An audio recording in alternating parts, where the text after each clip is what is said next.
Yama, I'm Jack, and you're watching BTN. Here's what's coming up. We find out why there's so much interest in interest rates, learn how to stay safe around snakes, and discover more about the historical significance of the moon. But first up today, we're going to talk about Ukraine. It's just marked 3 years since Russia invaded the country, and as the war drags on, world leaders are looking for solutions. But there's been a lot of controversy, as Ren found out. This is Taisia. She lives here in Sumy, in Ukraine, where life is pretty different now than it was 3 years ago.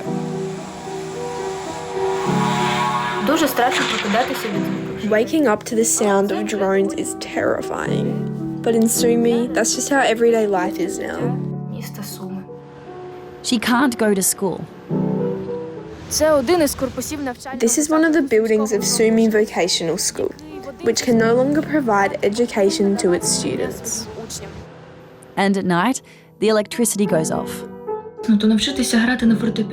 Learning to play the piano without electricity is really hard. But I turn on my little string lights and start playing. For any child at any age who wants to play, be with their friends, and children like Tasia are not able to do that day in, day out because there's that incessant fear.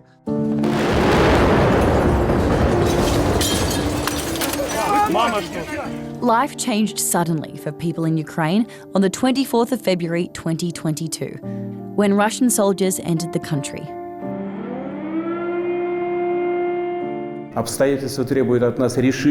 Circumstances require firm and immediate action from us. I decided to conduct a special military operation. It was a huge shock for Ukraine and the world. Most people thought Russia, which had a much bigger army, would quickly take control of the country. But Ukraine fought back, and the war became a long and brutal battle, killing hundreds of thousands of people. Today, Russia occupies roughly 20% of Ukraine, while Ukraine holds a small section of Russian territory. Ukraine has been relying on help from other countries to fight the war, particularly the US, which has given billions of dollars in military aid and put sanctions on Russia, restricting trade and pulling out American business. Which is why the world was so shocked when this happened. We turn now to President Trump speaking with Russian leader Vladimir Putin. US President Donald Trump says he plans to meet Vladimir Putin. US and Russian officials say they'll begin working on a path to end the war in Ukraine. Last week, President Donald Trump spoke by phone with Russian President Vladimir Putin and organised a meeting between American and Russian officials. It was the first official meeting between the two countries since the war in Ukraine began, and they discussed working more closely together. Ukraine's leader wasn't included. It is critical that any negotiations to end the war are not happening behind the backs of the key parties affected by the Russian aggression. After the meeting, President Trump said some really controversial things about Ukraine and President Volodymyr Zelensky. We haven't had elections in Ukraine. Well, we have martial law, essentially martial law in Ukraine, where the leader in Ukraine, I mean, I hate to say it, but he's down at 4% approval rating. Last week, a group of European leaders held their own emergency meeting. We must apply pressure together to make real peace. They said it was important to work towards a deal that was good for Ukraine and would send a message to Russia's president. Only a lasting peace in Ukraine that safeguards its sovereignty will deter Putin from further aggression in the future. There's a lot of uncertainty right now, but world leaders say they'll continue to work towards an agreement that will end the war and let people like Taisia live their lives without fear. One day, my generation will be the one rebuilding our country and my hometown.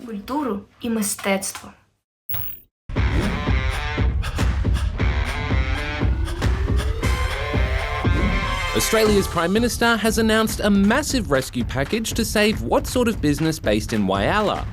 Is it a car factory, a steelworks, or a gold mine? It's a steelworks. It's a great day, seriously. I've been here 25 years and this is a good day.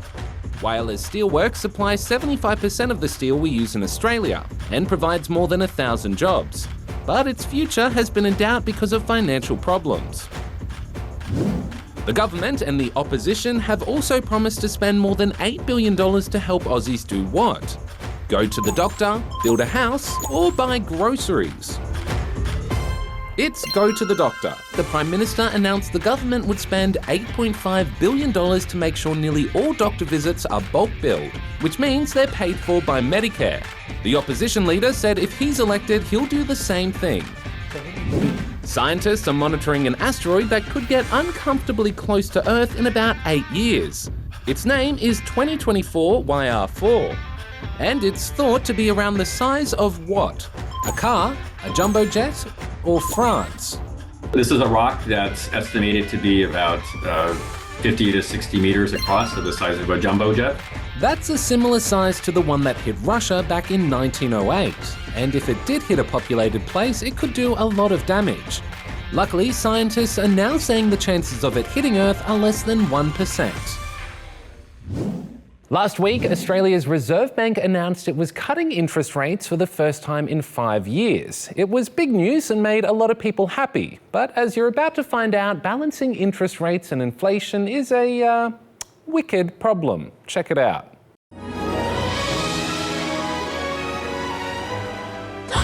Look, it's the RBA. Oh my God. Fellow Australians, let me set the record straight. Yes, interest rates have been lowered. Oh my goodness. It's the announcement that people had been waiting for in the land of Australia. Good afternoon. Thank you all for coming. As you know, the board decided today to cut the cash rate by 25 basis points to 4.1%. This is the rate relief that Australians need and deserve. That's a huge change for us. That's going to make a big difference. Pretty good for a first home buyers. Come out.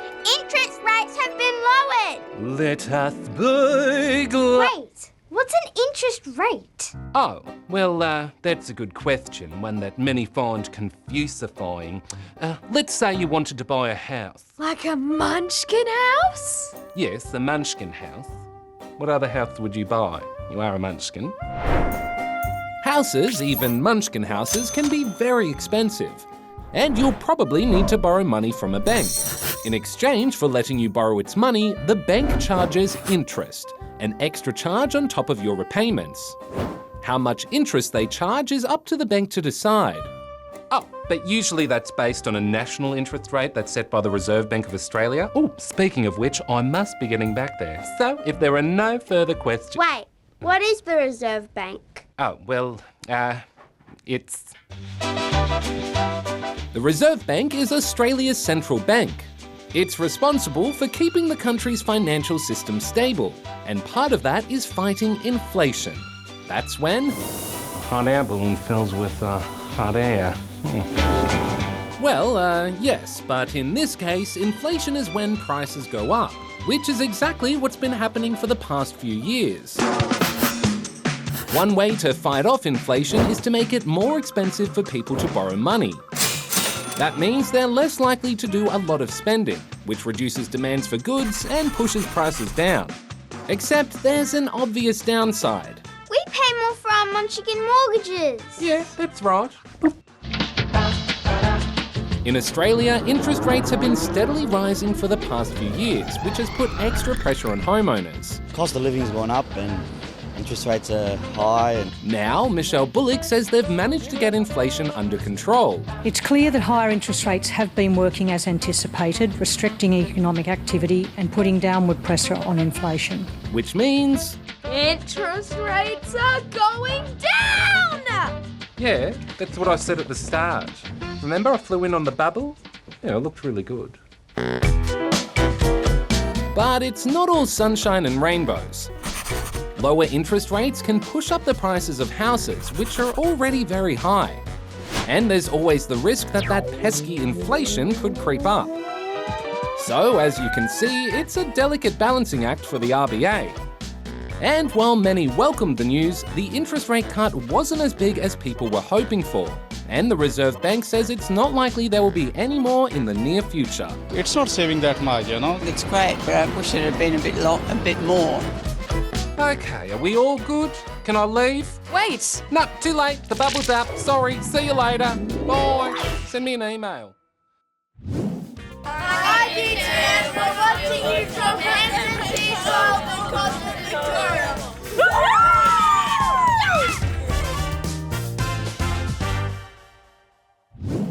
Now to snakes. They're a part of life here in Australia during summer, but recently there's been an increase in bites up in Queensland. So Aidan got some tips on how to stay safe around our slithery neighbours. Check it out. It was pretty scary, a little. So I was standing about here, the snake was over there. It looked a bit silver in the sun, but when it came into the shade it was brown with a bit of black all over it. And we got told what happened, and I was a bit in shock. There was a snake, I was like, whoa. It's not really that scary. I have had snakes at my house before. As these kids, and probably many of you know, snakes are a part of life here in Australia. And it's not just in the bush either. Yikes. We see a few snakes. I like it when it's warm, especially if it's dry. Australia has around 140 species of snakes.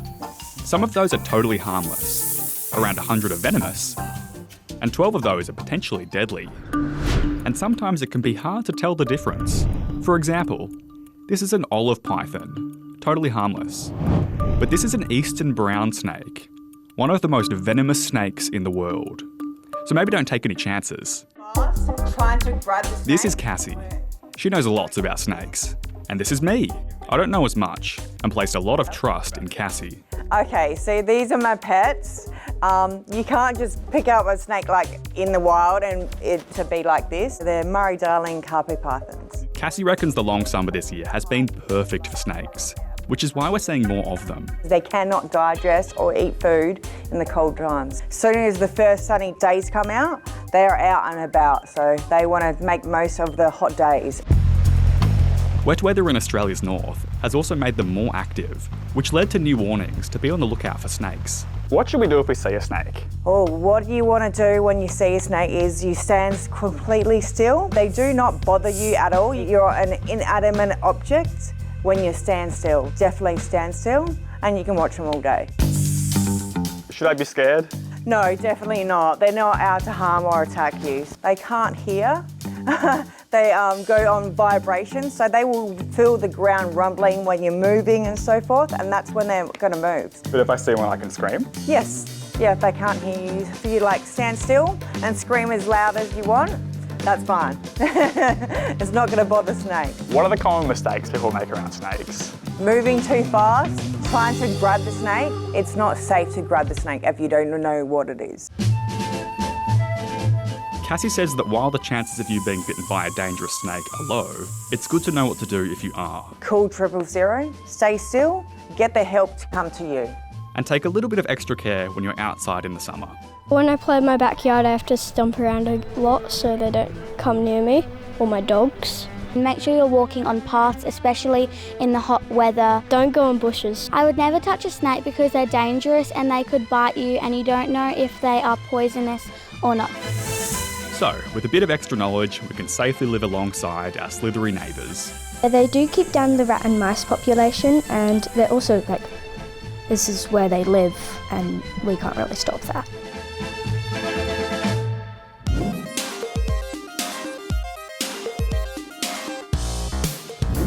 A person who studies snakes is known as what? A haematologist, a herpetologist, or a herbologist? It's a herpetologist.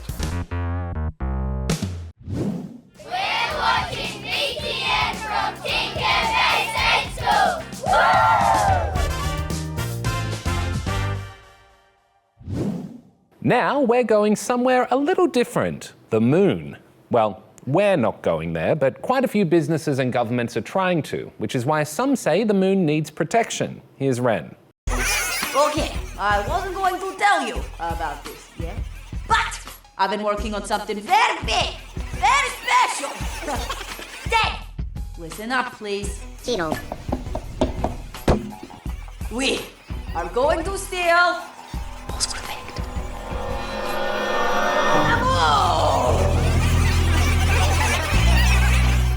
Yeah, look, while minions and shrink rays might all seem a bit far-fetched, because, well, they are, the truth is that a lot of people do have their eyes on.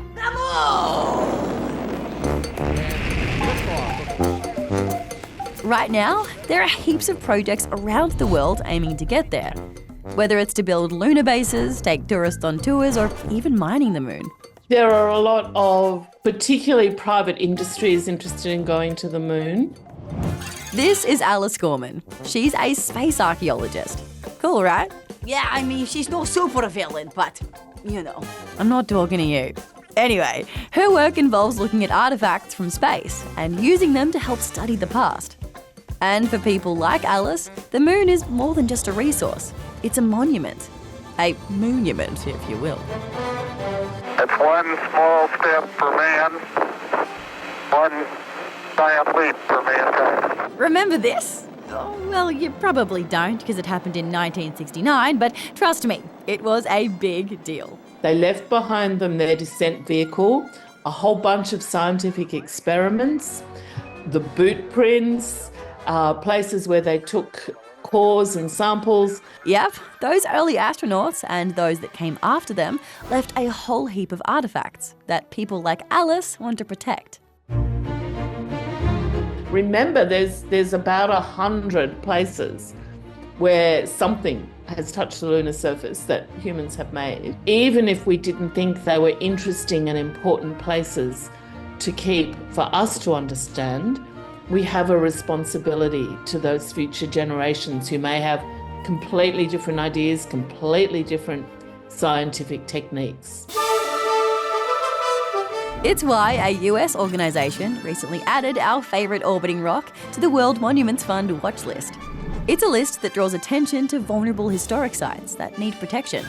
Places like the Longmen Grottos in China, the Waru Waru Fields in Peru, and Angola's Spaceship Cinema. Yeah, all pretty cool. But this is the first site that's literally out of this world. Being on that watch list brought it to the attention of so many people who'd never heard of lunar cultural heritage. You see, right now, there aren't any laws protecting the moon. There is a famous treaty called the Outer Space Treaty, but no one owns the moon, and technically everyone can do what they want with it. At the moment, the moon is very vulnerable, and there isn't yet any system like we have on Earth, like mining leases or mining tenements. And that's something a lot of people want to change, so that folk like this guy can't just rock up to our space rock and steal its resources. Whatever, I'll leave the moon alone, okay? Stop laughing, Dave!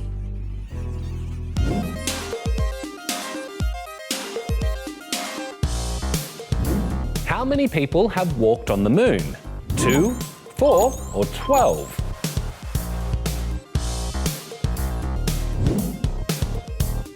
It's 12. Of the 24 men who went there between 1969 and 1972, 12 got to have a stroll on the surface.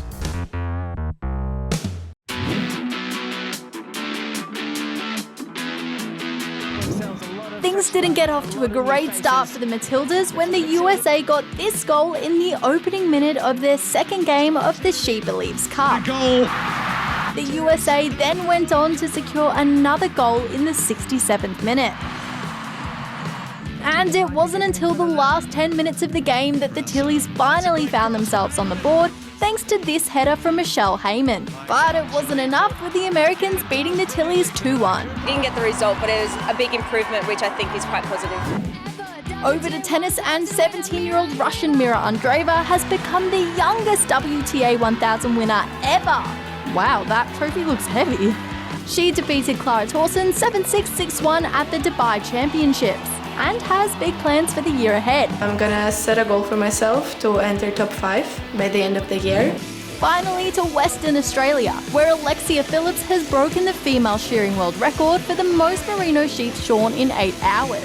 She whizzed through about 367 sheep, which is about an average of 80 seconds per sheep, and beat her previous record of 358 sheep. Yeah, I was just glad I could get up and show what I can do and what women can do in this shearing industry.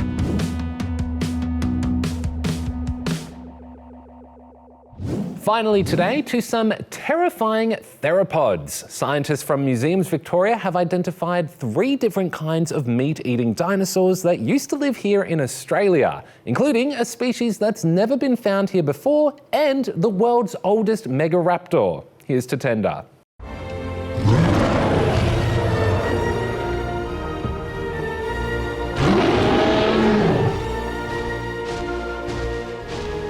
Welcome to Australian Cretaceous Park.